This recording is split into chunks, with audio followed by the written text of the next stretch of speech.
how do we take young people and help them explore the world, the ideas and worldviews of people out there from the safety of a Christian worldview? Now, years ago, I heard about these kind of crazy trips that you and our mutual friend, Brett Kunkel, were taking students on, where you were taking them out to explore the world in a way a lot of people would say is irresponsible. Well, Tell me about it. I had parents who wouldn't let their kids go the first year. I was at the end of that year, I told you about, where I was using all the arts to kind of make these experiences on Sunday. And I realized after that summer that, man, my kids were not staying in the faith. They were leaving the church. And I felt like I was the worst youth pastor in the history of youth pastors, right? I said, maybe I should stay in my lane as a detective, right? I shouldn't be doing this. I just didn't know how to process it. And at that point, I realized, well, look, I knew why I became a Christian. I became a Christian because the evidence to me was the most reasonable inference. God basically came to me through the evidence. And I knew that was why it was true. So I said, why don't I just go back to how I became a Christian? And I took a very evidential approach. And that year I met a guy named Brett Kunkel, who's got a ministry called Maven Truth. And Brett is a guy who was a youth pastor in Colorado, and he would take his students on some of their trips. They would go to Salt Lake City, and they would do a week of evangelism to Mormons. And I have a lot of Mormon family. I have all atheists in my family, except for my 6 half-brothers and sisters are all LDS. They're all Mormons. And so I thought, yeah, I'm knowledgeable enough to do this, and I would like to do it. I'd see what it's all about. So we took this trip. Now, we did it for the purpose of sharing Christ with a group that does not believe in the Jesus that we believe in.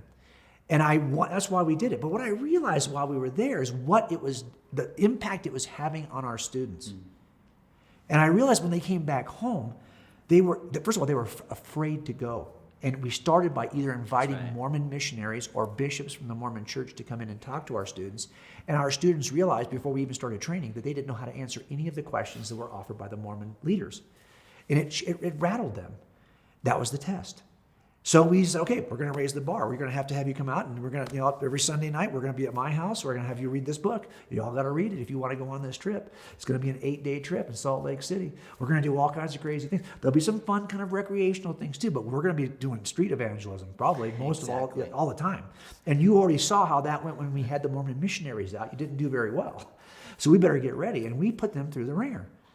And they went on this trip. The first year was maybe about 15. I got to the point where I would have 50 students go on these trips. And once parents saw how they came back, the transformation in their kids' lives, again, we simply calendared a challenge that turned teaching into training. And I thought, well, okay, my kids are really well prepared theologically, T from the tab. But they weren't being prepared apologetically to defend Christianity in a way that really against secularism or against a naturalistic worldview. So I thought, okay, where can we go that's kind of like the Salt Lake City of atheism? And I realized within 8 hours I could be on the campus of UC Berkeley. So we started taking 7-day trips to UC Berkeley. And that gave students a chance to interact with atheist professors, atheist student groups, to really respond to people who had objections, to take spiritual surveys on the campus of UC Berkeley. And Brett still continues to do this, to schedule this, and to help facilitate these kinds of trips at his website, maventruth.com. I'm telling you, we got to the point where when we asked students, we were a ministry of I'm in Southern California, board sports, okay? Summer camp is surf camp. Okay, winter camp is snowboarding. The spring camp is wakeboarding. It's skateboarding once or twice a month. It's all board sports. Well, I shut down systematically all of those trips and replaced them with tab worldview missions trips that were either about theology, apologetics, or behaviors. Lots of times we spend time on Skid Row, understanding social justice. What does it mean to Because you're doing care? relationships. We're doing relationships. And That's truth. the You're B doing both. of the tab. We would spend time on these kinds of mission trips. And eventually our whole calendar had no board sports in it. And someone came to me on a trip at Berkeley, and we're having pizza, and he said, hey, do you think we'll ever do any of those boards? He was probably a junior in our ministry. Do you think we'll ever do those board sports again? And I said, well, we can, but we're going to have to take out one of the missions trips we've been doing. And he says, all right, never mind. To him, that's amazing. This was a far more energizing experience. And though this group we raised up, and during that period of time of about 6 years, those kids stayed in the church because they had an experience. They explored their faith. They learned how to defend their faith and communicate their faith simply because we calendared the challenge. But look, this can be intimidating. Amazing, yeah. You know it can be intimidating, Yep. right? And so my question for you is, and you've done this in a micro level too, because look, for a lot of people who are watching this as a parent or as a teacher or as a pastor, they're like, that sounds good, but I can't do that. Right. And So what I've are the taken options? I've taken a dozen of these trips, and we've done some of these Right. together. I have a master's and a PhD in this, so I'm not intimidated by these questions, but there's probably a lot of parents or youth pastors listening going, this is nuts, I'm not going to do it. Well, a couple things you can do. One is to delegate in the sense of asking Brett Kunkel, who leads this trip, That's right. and trains people to go take trips for you. So you don't have to be the expert. You can pass this on in a way at the beginning. You guys were kind of inventing this Right, we're at creating the it. beginning. The second thing is to take the principle behind it and do it on a smaller, say, safer level. So recently at our Christian school, we invited a Mormon missionary to come in and speak. Well, that was safe because afterwards we had an entire class period with the students to talk about it. I did some research and we had a conversation, but they were motivated because they were getting challenged a little bit. Yeah, but Not they as much knew as that Berkeley. conversation was coming, right? Like you told Absolutely, them in advance, they knew it hey, was you're going to coming. have an hour to ask Yep. questions and engage in conversation. Don't look like an Totally. idiot by not knowing anything about Christianity or Mormonism. And they were motivated because that was, That's I right. didn't have to tell them to pay attention. Right. And I've seen other teachers take their students to sites to go visit them. There's practical ways you can do this. I've taken youth groups just onto campuses like Georgia Tech, and they'll just do the surveys. And we tell them, and these surveys are, by the way, in the back of Yes, we included the it. That's book. right. There's both surveys, kind of a more of an existential one, experiential, and one's more of an apologetic truth one. It's just to create conversations. That's right. I've taken 50, 60 students on a campus, and they're afraid to do it. But once they get into conversation, it starts to build their confidence. Yeah. What are some other practical ways to do this that might not be quite the level of the trip you're Yeah, discussing? all we're really trying to do is establish the challenge, right? Something that you are not ready for yet and that you know you're not ready for yet that'll give meaning to the teaching, to our conversations until we get there. You know, in family situations, I used to do these Sunday night family devotionals when my kids were all maybe high school or mid-high school to elementary school.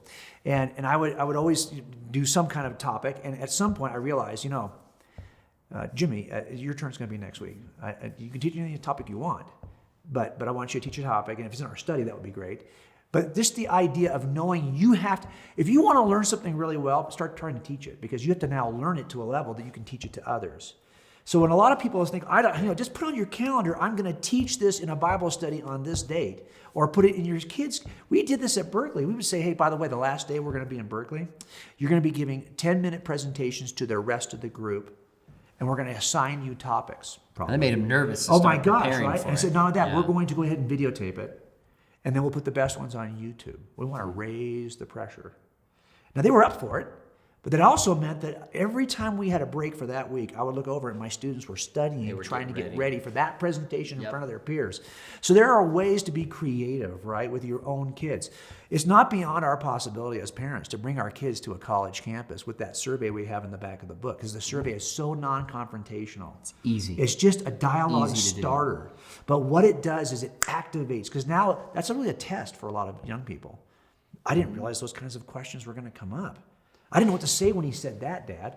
Okay, well, now what? Now we can Now talk they're about this. asking you instead of you having to That's ask them. right. It's And a passion builder. And the principle really is to inoculate kids. So if somebody, we want to prevent them from getting a certain disease, we give them a little sample of it ahead of time, so when it comes, their body can resist it. Well, it's the same kind of thing taking a kid to Berkeley.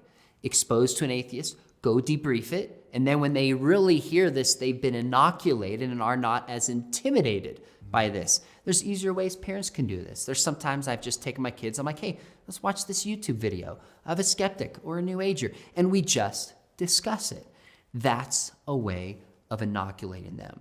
And I think when we change from just teaching to this training model, calendar stuff, and really inoculate these kids, they start to come alive and own their faith because they're experiencing exploring it. it. And we do this, in basketball. Can you imagine? I coached and played basketball. If we just sat there and diagrammed things all the time but didn't put it into practice, you would never learn the game. That's such a great point. Let me say something about that. We actually do the same thing in driver's training, right? We'll sit as a group and they will drive, okay, you're gonna brake hard into this apex of the turn on the way out, and they'll draw the diagram, right? But you still don't know how to drive until you get on that track. You have to have both. That's right. And the confidence we can have is that Christianity is actually true.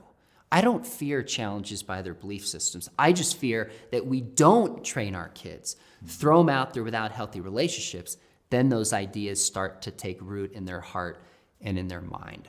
I hope you've been challenged to think differently about parenting and teaching and mentoring this generation. We've got to push them out of their comfort zone and inoculate them. And if they do, we found that this generation really comes alive. Looking forward to seeing you in our next session, our final session together, when we talk about how to build a worldview with students, but specifically through media and even things like social media. We'll see you then.